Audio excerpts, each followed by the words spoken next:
अस्सलामुअलैकुम, डॉक्टर मोहम्मद यासिर आज एक नए सेशन के साथ आपके सामने आपकी खिदमत में हाजिर हैं जी।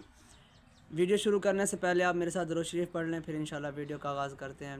अल्लाहुम्मा सल्लि अला मुहम्मद व अला आलि मुहम्मद कमा सल्लैता अला इब्राहीम व अला आलि इब्राहीम इन्नका हमीदुम मजीद।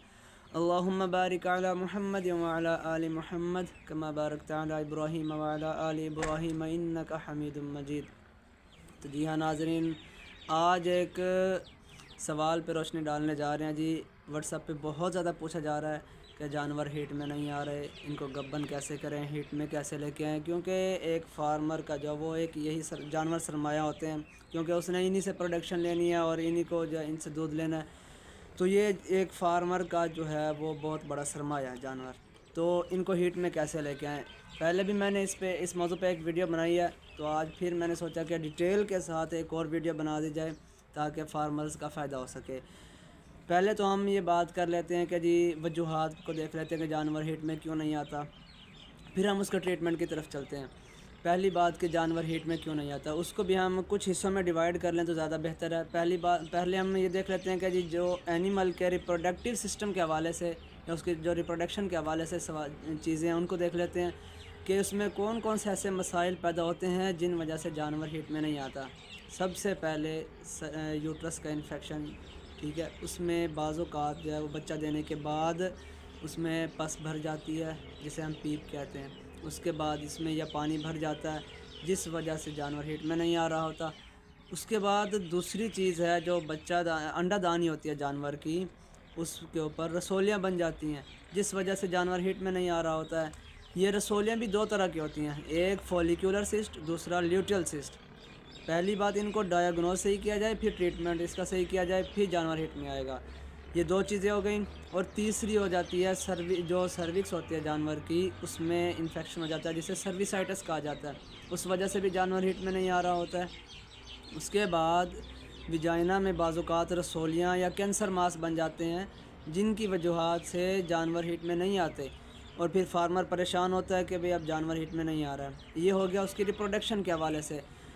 अगर हम ये देखें कि उसके बाद जो चीज़ें हैं वो हैं न्यूट्रिशनल डिसऑर्डर्स। न्यूट्रिशन जो है वो एक बेसिक किरदार अदा करती है जानवर की रिप्रोडक्शन में, क्योंकि अगर उसके फीड में या उसकी खुराक में वो चीज़ें जो उसे चाहिए वो पूरी नहीं होंगी तो उसके हार्मोन्स इम्बैलेंस हो जाएंगे जिनकी वजह से जानवर हीट में नहीं आएगा। अब हार्मोन्स को कैसे हम सही रख सकते हैं, फीड में उनकी जो रिक्वायर्ड चीज़ें हैं उनको पूरा देके।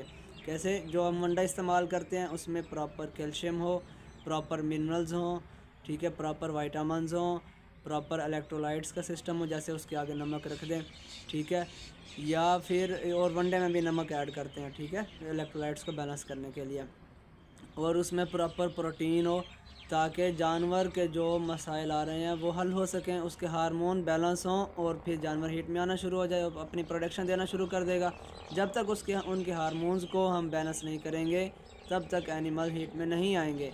अब उनको पूरा कैसे करना है, और बाज़-औक़ात ऐसा होता है कि न्यूट्रिशनल डिसऑर्डर की वजह से कुछ मेटाबॉलिक डिसऑर्डर्स आ जाते हैं। जब बॉडी में चीज़ों की कमी होती है तो फिर मेटाबॉलिक डिसऑर्डर्स आते हैं, जैसे जानवर कीटोसिस की तरफ चला जाता है, उसमें नेगेटिव एनर्जी आ जाती है।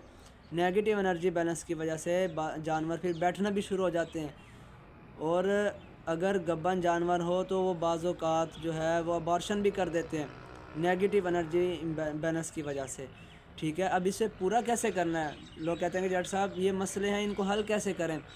तो अब इनके हल की तरफ आते हैं। सबसे पहले आप उनकी न्यूट्रिशन को बैलेंस करें। न्यूट्रिशन को बैलेंस कर लेंगे तो आपके जो है वो 50% इशू हैं वो सॉल्व हो जाएंगे। न्यूट्रिशन को बैलेंस कैसे करना है, जो आप वंडा बना रहे हैं, अगर तो आप ख़ुद बना रहे हैं तो फिर उसमें प्रॉपर वाइटामिन्स हों, प्रॉपर मिनरल्स ऐड करें, और प्रॉपर जो है वो इलेक्ट्रोलाइट्स ऐड करें, उसमें नमक ऐड करें, ठीक है। उसमें प्रोटीन का लेवल जो है वो भी ज़्यादा रखें ताकि जानवर की जो एनर्जी की ज़रूरत है वो पूरी हो सके। उसके बाद उसकी जो रिक्वायर्ड चीज़ें हैं ये वनडे में आपने डाल दी। फिर ये उसके बाद आ जाते हैं कि जो रिप्रोडक्टिव डिसऑर्डर है उनको कैसे सॉल्व किया जाए। अगर तो उसके अंदर सिस्ट हैं वो फिर आप प्रॉपर वेटनेरियन को चेक करवाएं, वो डायग्नोज करेगा कि इसे ल्यूटियल सिस्ट है या फॉलिकुलर सिस्ट है। फिर उस हवाले से उसे ट्रीट किया जाए। या अगर यूट्रस का इन्फेक्शन है, यूट्रस में पस है या पानी हाइड्रोमेट्रा है या पायोमेट्रा है, उससे फिर वो सॉल्व करे।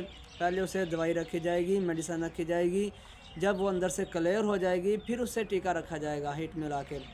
ठीक हो गया। ये तो हो गया इसका ट्रीटमेंट रिप्रोडक्टिव डिसऑर्डर्स का।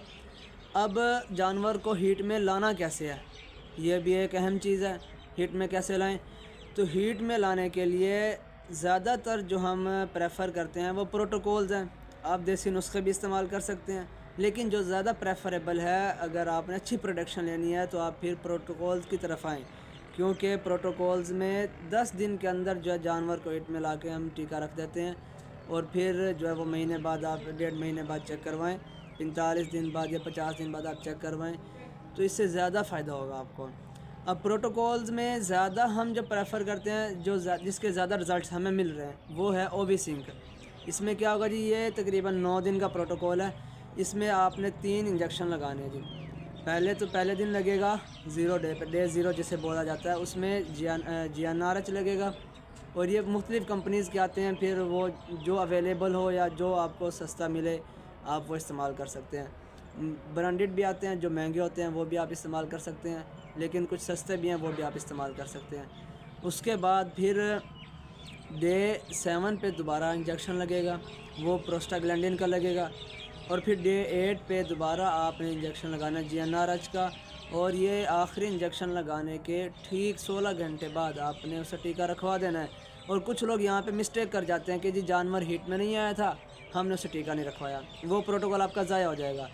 और याद रखें, ये प्रोटोकॉल लगाने से पहले आप लोग जानवर की न्यूट्रिशन को बैलेंस कर लीजिए, वरना ये प्रोटोकॉल लगाने का कोई फ़ायदा नहीं है। ये बात आप लिख लें, जब तक आप उसके न्यूट्रिशन को बैलेंस नहीं करेंगे, उसके हार्मोन बैलेंस नहीं होंगे, तब तक आपका जानवर हीट में नहीं आएगा।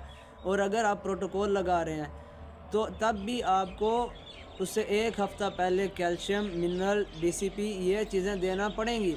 जब आप ये चीज़ें देंगे तब उसके हार्मोन्स भी बैलेंस होंगे। और फिर हम प्रोटोकॉल में हार्मोन लगा रहे हैं, जब हम प्रोटोकॉल में हार्मोन लगाते हैं तब जो है उसका जो हार्मोनल लेवल है वो बैलेंस होता है और एनिमल हीट में आ जाता है। और कुछ लोग कहते हैं जी हीट में नहीं आया था, हमने टीका नहीं रखवाया। ये सबसे बड़ी गलती है, आपका प्रोटोकॉल ज़ाया हो जाएगा।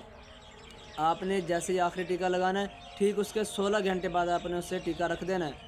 और उसके साथ ही आपने उसे जो है GnRH की थोड़ी डोज लगा दें, या आप उसे जो है बाज़ात कुछ लोग जो हैं उसे विटामिन AD3 का इंजेक्शन लगा रहे होते हैं। ये हर किसी का अपना तरीक़ाकार होता है कि जो जिस बंदे को जो सही लगता है, जिस पे रिज़ल्ट ज़्यादा मिलते हैं, वो बंदा वो तरीक़ाकार इख्तियार कर लेता है। और ये चीज़ें सारी आपने अपने प्रॉपर वेटनेरियन से करवानी है, आपने ख़ुद नहीं करनी, वरना आपको कोई फ़ायदा नहीं होगा, कोई रिज़ल्ट नहीं मिलेगा। ये चीज़ें थीं कि जानवर हीट में नहीं आते और ठहरते नहीं हैं। इंशाल्लाह हम अगली वीडियो में जो है वो जानवरों को वंडा कैसे देना है, किस वक्त देना है, ठीक है। और ये तो हम काफ स्टार्टर पे हम वीडियो बना चुके हैं, लेकिन इंशाल्लाह जल्दी हम वनडे पे भी एक वीडियो बनाने जा रहे हैं कि आप सस्ता और आसान और एक नॉर्मल जो यानी कि जिस फार्मर की ज़्यादा रेंज नहीं है वो भी बना सकेगा। उसमें प्रोटीन का लेवल भी इंशाल्लाह सही रहेगा और दूसरी चीज़ें भी उसकी मेंटेन रहेंगी इंशाल्लाह। इस पे भी हम एक जल्दी वीडियो बनाने जाएंगे। आज के लिए इतना ही है, जुड़े रहिए हमारे साथ। इंशाल्लाह आपको हमारे चैनल पे ऐसी बहुत ज़्यादा इंफॉर्मेटिव वीडियोस मिलेंगी। अगर एक बात और, आज की वीडियो में अगर इस हवाले से अगर कोई बात और रह गई हो या आपको कोई समझ ना आई हो, अगर आप पूछना चाहते हो तो आप कमेंट्स में पूछें, आपको प्रॉपर बताया जाएगा या उस पर एक अलग वीडियो बना दी जाएगी, ठीक है। आज के लिए इतना ही, जुड़े रहिए मेरे साथ, इंशाल्लाह मिलते हैं नेक्स्ट वीडियो में। अस्सलाम वालेकुम।